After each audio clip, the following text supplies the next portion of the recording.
or simply mega. What's in my Mega.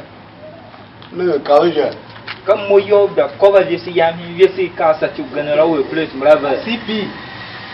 Yeah, you see come more Gabriel, you see never watch her. We're not fret. plates but yo the cover him you see young that you gun with car. Okay, down for this love. Even you get yoga. You see, yeah. You do the plates and give me. Wait. The you see young use new camera. His Sheila. Now press record. Go young film chi. You're a brick one. You're a car. Go young even now more man but female Baluam.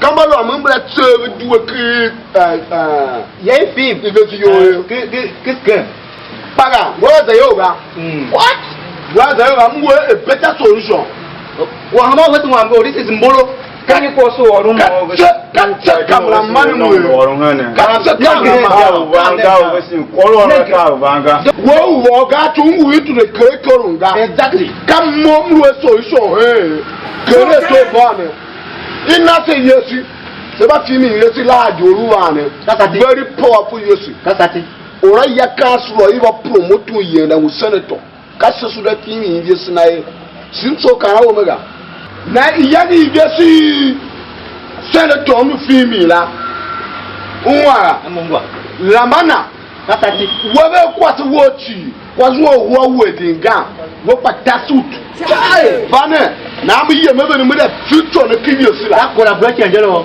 I know the combination of the wording of camera oh to ko who are happy we are really the senator wanda ko ekuri yo wala ga kam ko yamba do orun we tisi nguhela recording ko assembly yo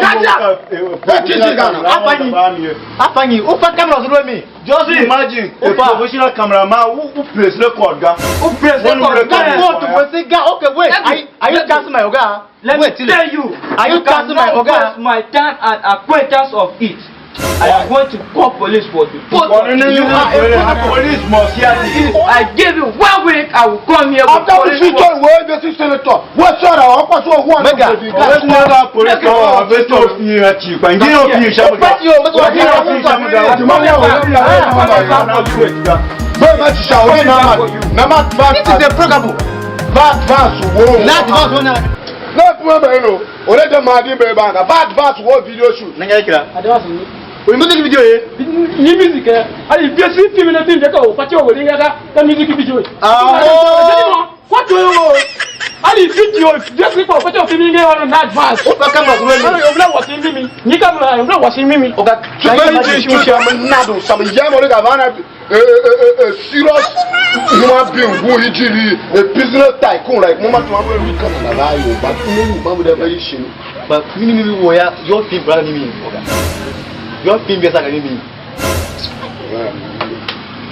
o film ga woni na am nigga red button la Jesus o press ko aga young press but press a wrong button problem there no ore ya mo kwa ara yi ji de oro mo ko won wa ma yo ngo nyare kila o mo ba ma sha ka ba mi ko de ngo yo na teteja na charge battery mbra gbo ma be ni gungu wa o ba go so kwa wa ko behave nwa ni idiot na you are an idiot yan no na de ka o yan mo kan